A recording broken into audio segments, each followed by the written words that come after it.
Successful Minds with Patricia Baronowski-Schneider, the show that takes you around the world to share interviews with some of the most successful and relevant people on the planet. Hear their stories and get the most important business lessons they have learned on their road to success and get exclusive advice on how to implement their success into your life and business. Successful Minds with Patricia Baronowski-Schneider is brought to you by the Strategic Advisor Board and your host, Patricia Baronowski-Schneider. Hey, are you looking to scale your business from 5 figures to 6 figures or 6 figures to 7 figures? If you are, I have the perfect thing for you.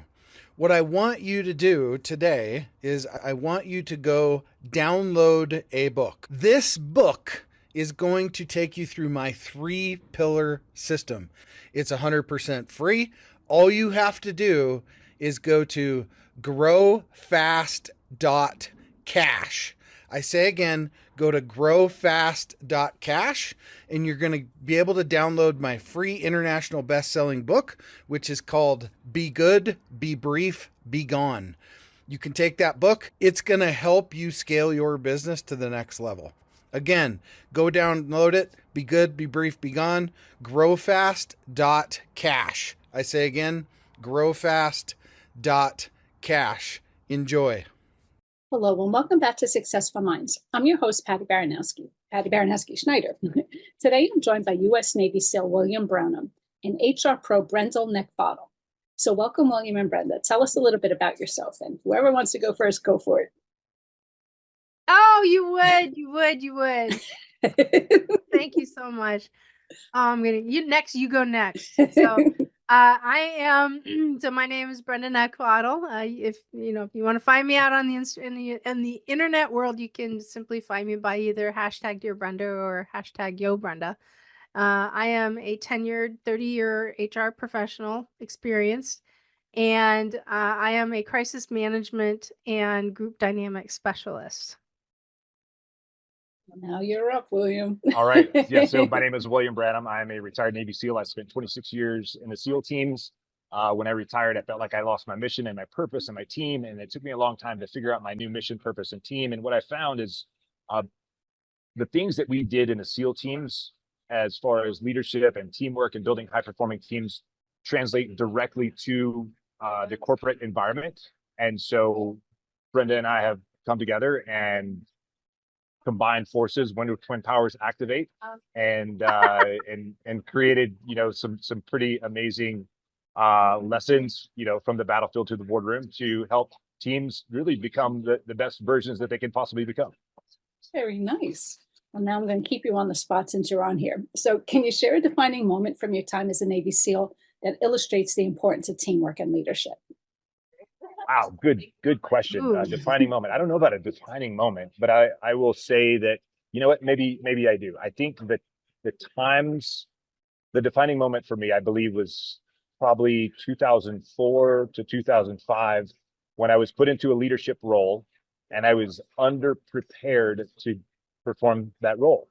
And so what I finally figured out is that my job as the leader is not to tell people what to do, but it was to create the best possible team I could develop and use their strengths to fill my weaknesses. Mm-hmm. And when I figured that critical aspect out, I was like, we had the best performing team at the SEAL team. So the SEAL team is broken up into many different smaller groups. And being at the SEAL team, our platoon that I was leading outperformed every other platoon. And I will stand by that against every other platoon out there, and so will all the guys that were in that platoon. That's awesome. And so we, based on that team, we've had some pretty amazing accomplishments even after that. Everyone from that team took those lessons and created other high performing teams. So at 2004, 2005 work up and deployment, I believe, was the defining moment where I truly learned how to be a leader and how to create a high performing team. Nice. I know I worked at a company one time, it's a big corporation, and you have some jobs where the bosses are there and, it's almost like back in the parent days, you're seen and not heard, do as you're told, blah, blah, blah. And you're working, but your heart and soul's not into it. You're just there for the paycheck. And then I was with a company where the management, we were all a team, and he made you really feel valued because I want to hear your opinion. I want to hear your thought. Even though you're not the decision maker, I want to incorporate, and you really enjoyed being there, and it made you want to do a better job. So the leadership role, it is a big difference. I mean, it definitely makes a big difference in, the performance for sure. So now on to you, Brenda. How do you translate battlefield lessons into the corporate world, especially when it comes to crisis management and group dynamics? So my battlefield is a little bit different than Will's. Mine is certainly involving the battlefield of personalities and and ideals and ego. And although there's a lot of similarities and a lot of crossover to what Will and I have both experienced. I've been part of elite teams in the business world, in retail specifically. Human capital management. I've always been very fortunate to be in high performing teams. We were always setting records. We were always getting the bonuses. We were always getting the recognition. And that doesn't come without a lot of stuff. And so you have to have the right people in, you have to have the right perception, but most importantly, you have to have the right leaders in place for something like that. Right. And it's amazing that I got there, because I actually came from a completely different battlefield. And that was the battlefield of people not being high performers, and people who, like you said, they were there for the paycheck. They were punching a clock. They were there to collect. It was all about them. And so it was really frustrating, because I had started this leadership adventure of mine, man, back when I was like, 20? And I never could really find a mentor or anybody around me who was like willing to actually teach me. And what I got was a lot of really bad lessons. And it wasn't until actually I was 30 and I went to go work for my third Fortune 500 company, that's where a corner got turned for me. And I still talk about my number one favorite boss of all time, and it creeps him out every single time I do it. He's like, I'm not used to this. I've written about him many times, and we still talk all the day. He's like, would you just stop? And I'm like, what? No. Give credit where credit's due. I know. I mean, I'm like this close to getting him on a podcast interview, and then it just goes to like that close. So he's not ready for it. But it's funny, I talk about this all the time with people, how like back in the day, being mentors was just like not a thing.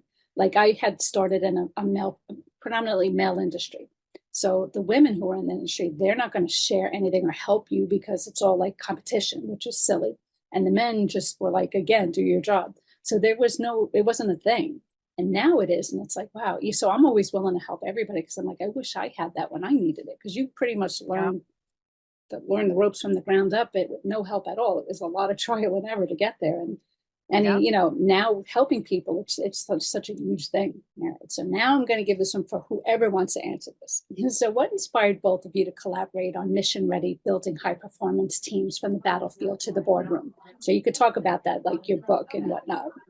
I'll take this one, and then Brenda can come in and elaborate more if she likes, if she chooses. So both Brenda and I were asked to speak separately at an event down in Tampa, Florida. And Brenda got up and gave her, I don't remember who actually went first, Brenda or me. But I was asked to give a presentation on leadership. And I was working on this brand of 5 SEAL secrets. And so I was like, okay, well, I'm going to be so Tim Ferriss is the 4-hour guy. I'm like, I'm going to be the 5 SEAL secrets guy, I think. And nice, be different. Right. And I mean, he's got a model that works. Why don't I use a similar model? And so I was like, okay, so I'm going to create, I already have like my main keynote that I present, and I'd already presented it to this group of 5 SEAL secrets, or 5 secrets to help you think like a Navy SEAL. So I was like, okay, let's do 5 things that I learned from the battlefield that have to do with leadership. Okay. And this is where I talk about, I like to talk about leadership through the lens of a gunfight. So if I can teach you how to lead in a gunfight, the most stressful scenario on the planet, I can teach you to lead in pretty much any scenario, any business, any organization out there. And so the principles that I apply to when I teach guys how to lead in a gunfight are the exact same principles I teach men and women to use in the corporate environment. And so I got up and I spoke, and then Brenda got up and spoke, and she delivered an amazing presentation. I was like, wow, she's pretty smart. Like we'd already been like kind of accountability buddies prior to that. And then, and then she approached me after that event and said, well, what do you think about writing a book? Basically, you write about the things you spoke about, and I'll write about the things that I spoke about, and we'll create a book. And she had already written 2 books. And I'm like, okay, you already know what you're doing. That would be fantastic. Right. So started putting pen to paper and just started the collaboration, and it was pretty awesome.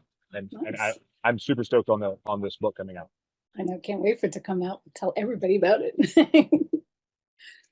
Anything you want to add, Brenda, or no? Well, I love it. It took him 2 years to figure out I was smart. I figured that out long before then.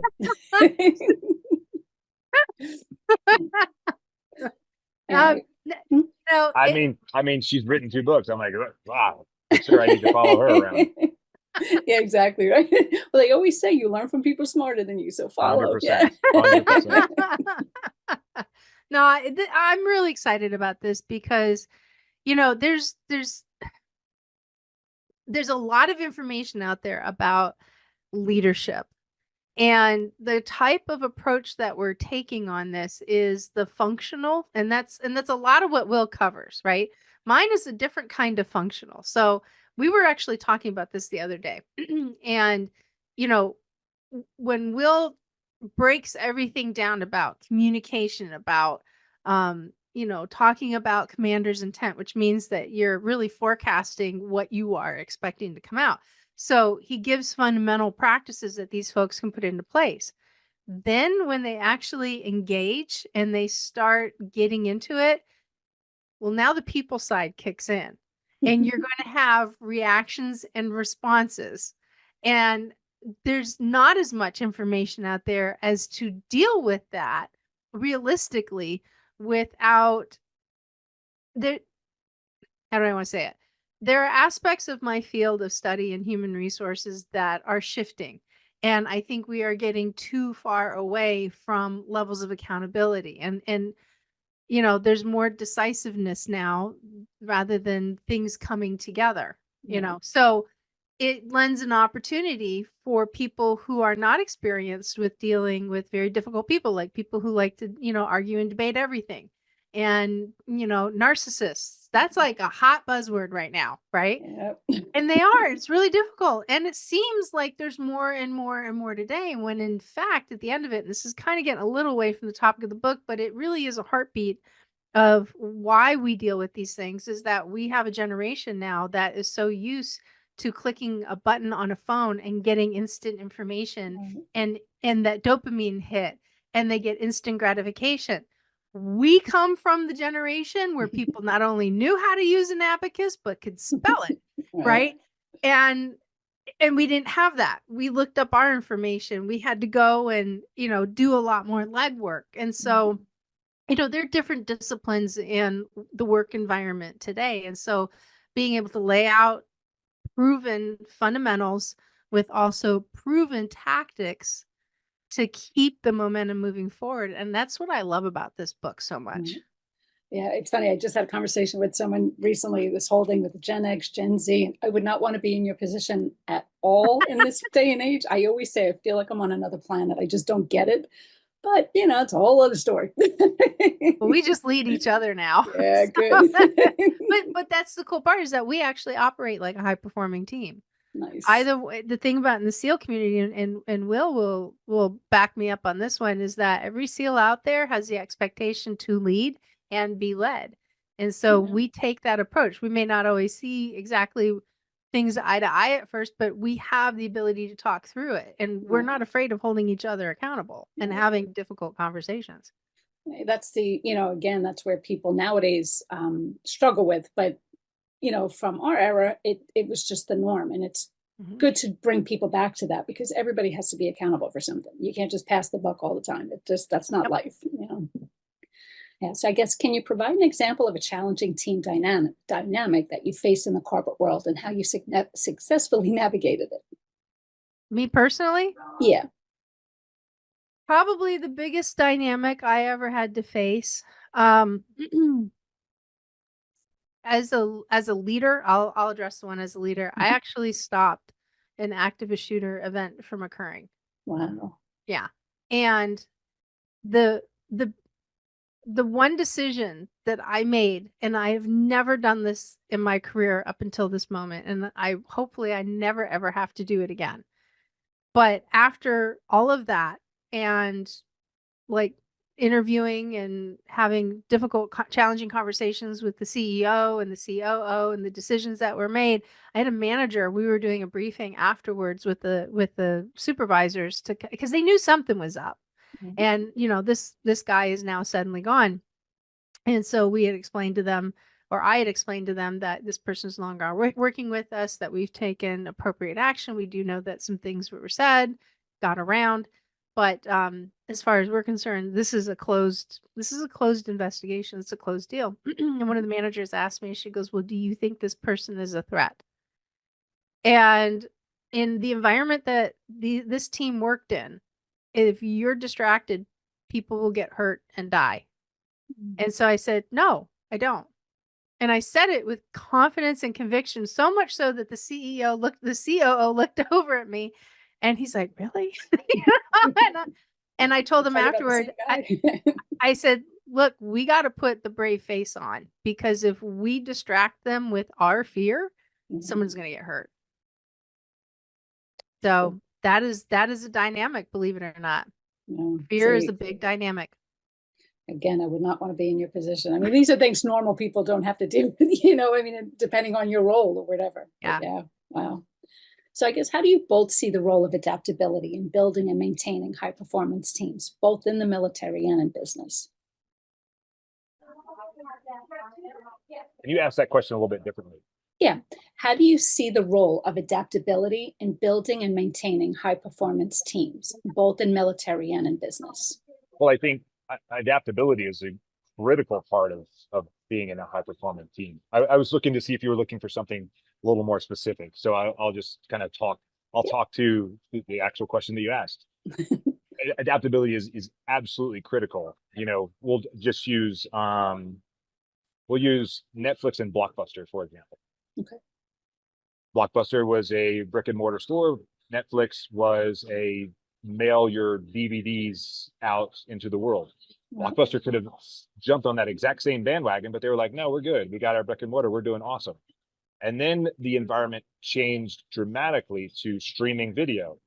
Netflix still took a long time to get on board, and Blockbuster was absolutely not. We're not going to adapt to the environment. We're not going to adapt to what's going on. We're just going to stay the course because it's what's worked for us all the time. And this is one of the things I just cannot stand listening to people in organizations, especially in leadership positions. We make recommendations on, making changes, and they're like, "Why would we do that? We've always done it this way. Why do we need to make change?" Well, that worked great then, but what about now? The environment has completely changed. And so, I like to talk about being in a gunfight. If you stay where you are, you get ambushed in a gunfight and you don't move, or you don't maneuver on the battlefield, you're not going to last very long. And so you have to continually to move. And every time you move on the battlefield, as well as the business field, your perspective changes. So hopefully that perspective changes for the better. And that's all about adaptability. You have to adapt to the situation that you're in. You can't always continue to do it the way that you used to do it. Right. Looking to grow your business beyond 5 figures, 6 figures, 7 figures plus? What I want you to do is go download this book. The title is called Be Good, Be Brief, Be Gone. It will help you grow your business past 5, 6, and 7 figure. Go download the book today, growfast.cash. I say again, growfast.cash, and download the book for absolutely free. Anything you want to add, Brenda? I was just thinking, it's like the same thing that happened with Kodak and the digital photography era, right? Kodak was always film. They were absolute leaders in the industry. Fuji was the one that actually took the role of digital and ran with it more than Kodak. And Kodak is no longer a household name. That's one thing that I like with companies, but some of them are still not on board with it. Different generations are joining companies and whatnot. And I know some of the old school business people who are set in their ways. That's just how it's done. They don't care about your opinion. You're not the boss, blah, blah, blah. But I do think that you should include everybody in your staff meetings, hear people's opinions, because the world is changing and you have to adapt. And if you hear the younger generation or different nationalities or whatnot talking about other things that they, that I might not have even thought about, that's how you go with the flow. Like I always use Disney as an example. There's a new movie out, they got a new ride for it. They're constantly evolving, keeping up with the times, and everybody's still big Disney fans. I mean, you have to adaptability, whether it's just for, management role and whatnot, you have to adapt and include everybody in it. Prepare your staff and get the right people, and that's what's going to keep them going many years to come. Yeah. Well, and you said something really critical right there. Get everyone's input. And so one of the things I really like to do, and it was super valuable in the SEAL teams, is listen to the most junior person. I like to go into organizations and ask the front desk person, what do you think? What do you think the mission is of the company? Right. They don't know what the mission is. What are they doing there? What are you doing as a leader? Like, how are you going to build a high performing team if no one knows where they're going or what they're supposed to do? So that was super critical in the SEAL teams. Like I would always, how would you solve this problem? Most junior guy. And that gives them ownership. That's part of building a high performing team. That's what you were saying too with the accountability, because it's crazy. The world we live in is everybody, that's my job. That's all I'm doing. And that's it. And they don't do anything additional. Like I was working with a dentist who wanted all these, other companies to say, go to the HR people and have the HR people explain the benefits of having good health and blah, blah, blah, and why they should take care of them. Human resources, they don't care. They're just here to give you insurance and that's it. So it's kind of like you should care, because at the end of the day, this helps everybody because it's less sick days, blah, blah, blah. But I'm kind of like, how do you solve this problem? Because people, that's not my job. I have to give insurance. That's it. Go away. It's like, that's not how it's supposed to be. But yeah. Yeah, you can't trust those human resource people. No. No, but you know what I mean? It's like you're probably different, but a lot of these companies, very different. Yeah, a lot of the companies that I've spoken to, it's just kind of like, I don't care. I have to give insurance, and that's what I did. Anything else, who they go to, if they go, I don't care. It's like, all right, helping me. So yeah. So I guess between the two of you, what are some key strategies from the book that leaders can implement immediately to enhance team performance? Okay. I never know when I'm supposed to go. So I usually wait for Will to cue me up on this one. So, understand, look, here's the thing. When you take on this journey of becoming a leader of high performing teams, you are going to go through a major learning curve. And you have to put some things in place to where you can kind of give yourself some grace.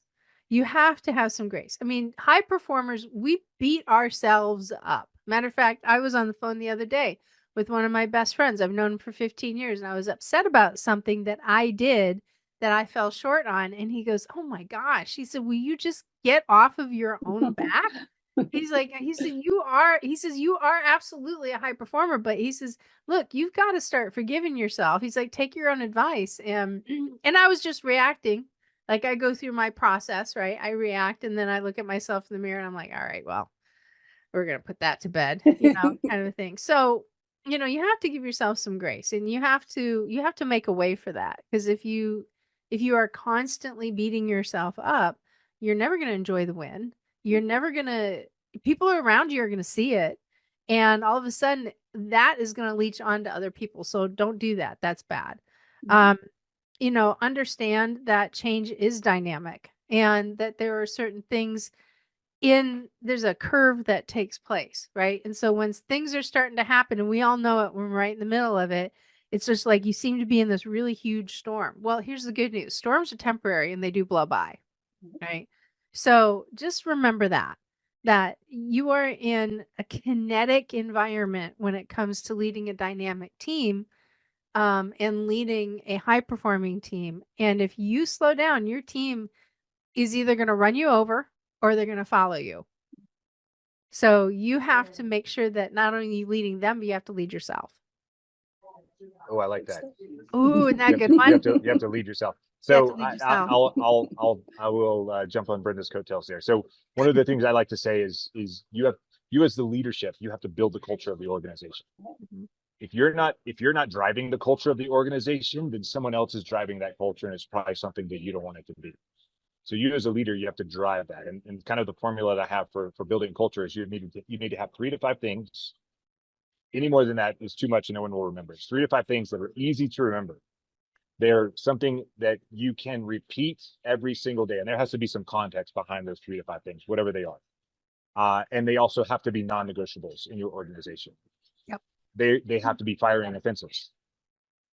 When you start driving that culture, and it's a culture of success, and we can do a whole deep dive on what culture is, how you build culture, all these other things. And you as a leader, you have to be the shining examples of this culture. You lead yourself first. First rule of leadership is you lead yourself first.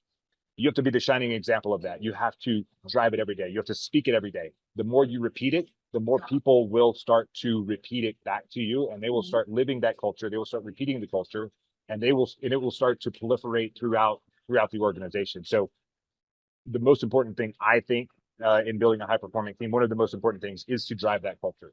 Create the culture that you want, and then it will grow. But you can plant the seeds, but if you don't water it, it's never going to grow. So you have to plant it and water it every single day. Yeah. And then other people will start tending to the seeds that you planted. No, I agree 100% with the, you start, you're the leader, and everybody has to, they're going to look up to you and they're going to follow and mimic what you're doing. But if you're just passing the buck, well, then they're going to do the same. I mean, well, yeah. And here's the thing too, is that if you aren't leading the way forward, somebody in your organization is going to do it for you. And it's going to be that one person that you don't want. Yeah. Like you're going to have that toxic person all of a sudden is setting the pace of culture in your organization. Every single client of mine, and I know Will's heard this too, whether he remembers it or not, but I specifically say it to my clients is that I create a culture of compassion when I do my coaching. And how I do that is, especially when they get mired and just swallowed up in the details and they get frustrated about who's doing this and blah, blah, blah. And this person saying, and then all of a sudden, that rise in drama comes up. Right. And I remind them that in the absence of information, people make stuff up. So if you aren't clearly articulating and communicating what it is that you expect, what you want, guess what? They're going to, in their mind, because humans, we don't like ambiguity. We really don't. We don't like not knowing anything. And it takes a lot of practice to get good at being able to accept a situation without really truly understanding what's going on behind it. And our egos just don't allow us to do that. And so when they're dealing with somebody who's difficult and, they think that they've done a really good job at communicating, and it's very clear that there's some fissures within that, I always remind them, the absence of information, people make stuff up, or they go into a situation where they need to have a discussion with somebody. And I remind them, in the absence of information, people make stuff up. So much so where I get, okay, so here's what I need you to do. And one of them goes, yeah, in the absence of information, you make stuff up. And I'm like, yep, you got it, baby. Let's go. You don't need me anymore. No, but it is true about explaining, because I've been in companies where the management, I'm sure they're good in their own way, but they don't know how to manage. So they know how to do this like the back of their hand and just assume that you do too. Well, what I think and what you think are probably two different things. So I'm, like you say, I'm going to make stuff up. I'm going to do it the way I think it should be. And then you're mad at me for not doing it the way it's supposed to be done. But you didn't tell me what it is supposed to be done. So you have, like, I'm very anal when it comes to, I have my list. I have all my, write everything down. I make sure I'm consistent on everything because I'm like a crazy perfectionist. And this is the rules we follow. And I adapt it. But it's like, you have to be clear and concise. And if people, they should have leadership classes, because if people are in that role, if you don't know how to basically guide your staff or your employees on what to do, you can't blame them for not doing it right if you didn't explain how it's supposed to be done. So I get it. You own it. So now, William, how has your experience with high stakes missions influenced your approach to leadership and team building? Every mission is high stakes because every mission is life or death. And so it really goes back to something that you just touched on, is a lot of leaders, they know how to do it. Me as a leader in a SEAL team, I know how to do the mission. I know how to do every step of the mission. It doesn't matter whose role is what. But my job is not to do each thing that each person is supposed to do. My job is to train everyone how to do their part of it. And then not only train them, make sure that they understand how to do it. So we're always testing them. We're always testing one another in whether it's through training or test them through other like sort of full mission profiles, throw scenarios at them that there's likely no correct answer. There's no right answer at the end of the day, and see how they perform. Yeah. See what decisions they make. And so when you're able to get to such a high level that you can be given a problem that is not solvable, it prepares you for the unknown of the real world, because that's what we're really talking about. It's the real world. And we can train and train and train until we go into combat, and then when bullets start flying, you go back down to the lowest level of your training. It doesn't matter how high you train. What is the lowest level of your training? What are the basics that you mastered? And if you can master the basics, it doesn't matter. You're in a like, Mike Tyson always said, everyone has a plan until they get punched in the face. Yeah. And then the plan goes right out the window. Well, do you have contingencies to that plan and other contingencies? And then, again, it's going to come back to your training. Did you train at getting punched in the face? Did you train to get rejected on a sales call? Were you trained to do all these other things? Were you trained in conflict management? Those are important skills that are not sexy, but they're critical to success of any organization. Right. Yeah, to be honest, I don't think I was ever taught half of that stuff, not through school, not through my many, many, many years of working. I mean, this is just not anything people talk about, because like you say, it's just not a hip thing to talk about. But you want your staff to perform great. These are things that they need to know. Always comes back to the basics. Yeah. Now, Brenda, in your HR experience, what are the most effective ways to foster a culture of collaboration and trust within a team? So that is a mouthful right there. Trust is not something that is instantly, for the most part, generated. Trust is like rain in a bucket. It takes drops over time to fill that bucket up to that point. So if you're looking for collaboration, they go hand in hand, to be honest with you. You have to set expectations in the collaboration process, that this is collaboration, not battle. So when people come together, we're doing two things. We're looking at the situation through our own individual filter, through our own worldview, right? I heard a phenomenal analogy the other day. And this is what I mean by worldview. So you have a lemon in your hand, right? And if you put on a set of blue glasses, what color is the lemon? Yeah, the lemon stays yellow. But most people will actually answer it as green, because that's how they're seeing the lemon, and not necessarily realizing that it's a lemon, right? Now it looks like a lime, right? So there's that, right? So people are coming in with their blue glasses on.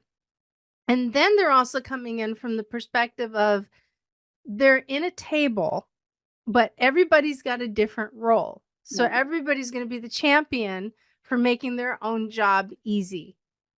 And unless you have set expectations that it knocks that down, and we remember to put our blue glasses on our forehead or take them off or throw them in the trash or whatever, we're always going to see the situation slightly different from one another.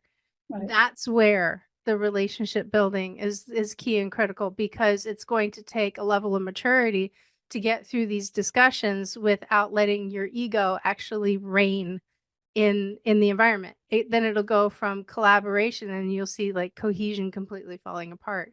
One of the best leaders I've ever worked with, that was a master at setting expectations in a meeting, would always spend literally the first 5 minutes of every meeting. He's an executive vice president of a massive mega corporation, 16,000 people, stand up in the boardroom before we even got down to business, literally walk over to the whiteboard and start drawing out what his expectations of us are. And we never, ever once had an issue, because we knew what he was looking for us. And quite frankly, we didn't want to tick off the boss, right? So, but it helped foster that. And that's a skill set that few people actually ever use. You I know, think I really like that analogy that you gave, Brenda, on The trust is lemon? like rain. No, rain in a bucket. Oh, I like rain in a bucket. the lemon one's you. I'm on a roll today.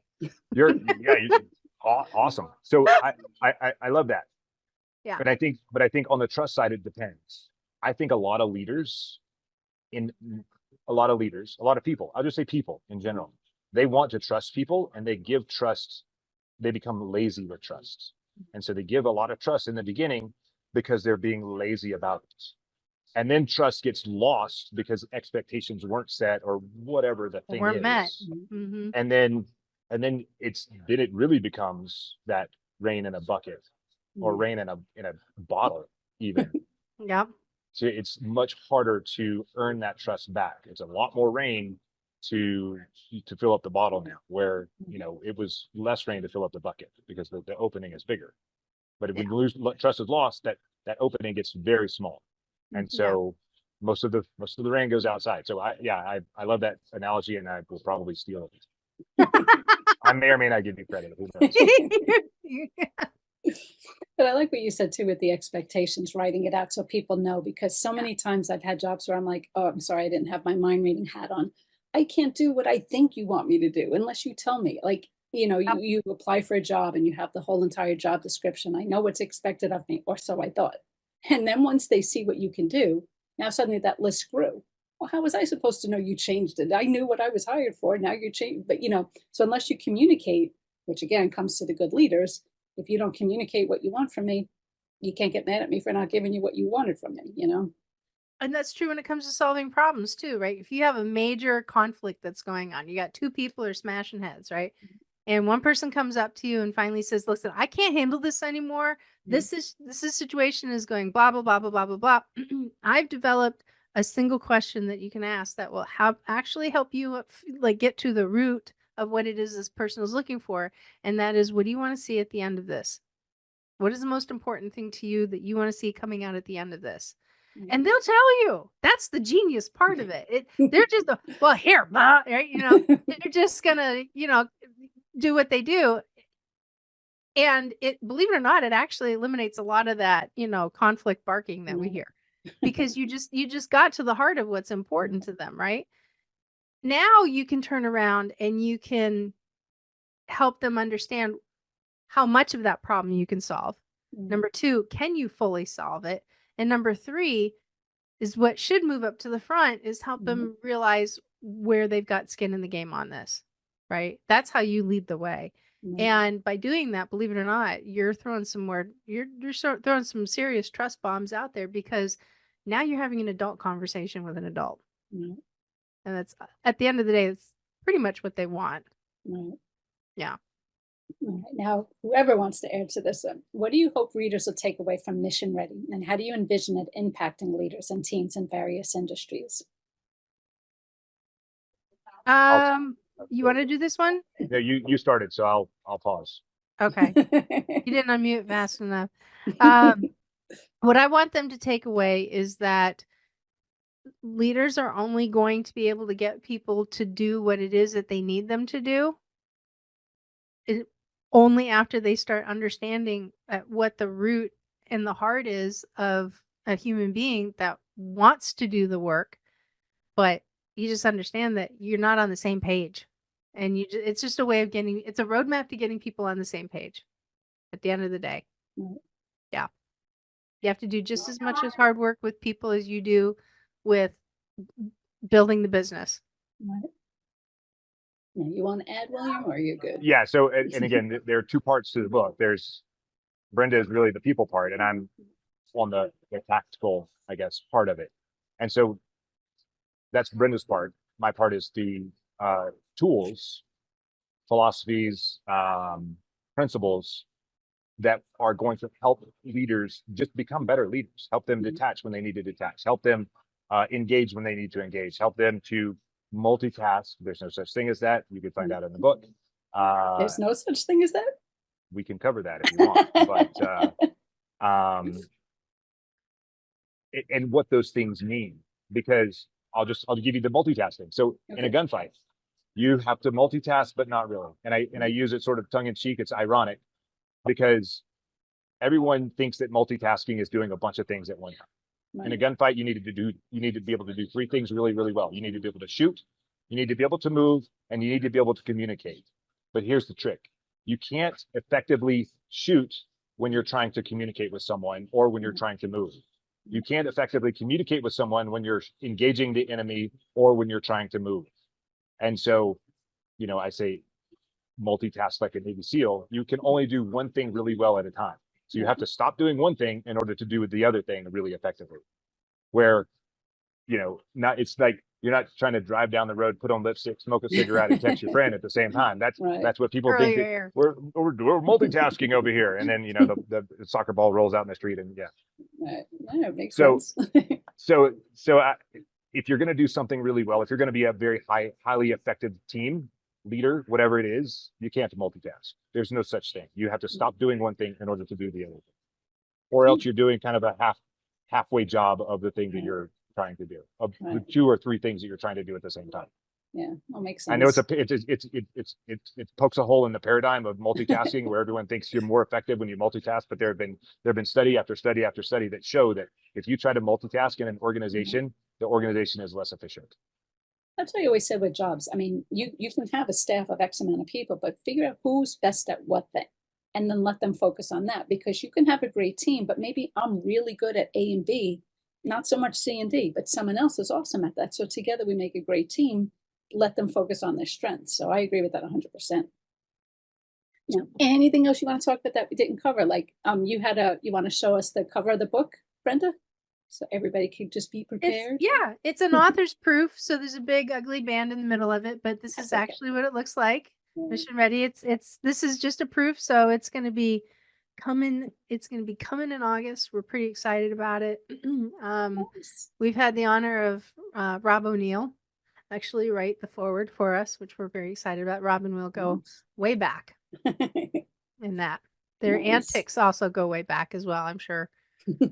I'm looking forward to that night in front of a fire pit with, whiskey, cigars, and just sitting there like, I'm going to have to go to the ladies' room because I can't handle laughing anymore without having some embarrassing an adult moment there.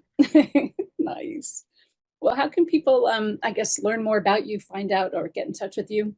Both of you. Not a problem. I usually charge on this one. So, so if you want to learn more about what it is that we have and how we can help you build your high performing team or even level up your current team, then you can visit us at missionreadyleadership.com. If you want to learn more about the book that's coming out, there's actually a link up at the top, or you can just go to missionreadyleadership.com/book. And you can sign up for the updates, and we'll be more than happy to tell you where you can find it, how you can find it, and some of the juicy secrets that go into actually writing a book. And if you want to find me, I'm on all the social media channels. It's like I said, it's really easy to find me because I have a wild last name. So it's just #Dear Brenda or #Yo Brenda. Very nice. And William? Oh, so for me, you can find me on all the socials, William Branum. Pretty easy to Google. I've been on a few podcasts. Last name Branum, or you can, William Branum, Navy SEAL. Pretty easy to find. Again, on all the podcasts, and you can find out a little bit more about me and my personality and some of the things that I do. Very nice. Well, thank you again for being on the show. Again, that was William Branum, an HR pro, Brenda Neckvatal. So thanks for listening to Successful Minds with Patty B. Never miss an episode by subscribing. So thank you both again so much. You have a great story. Thanks for having us on the show. You're welcome. Thank you. You're welcome.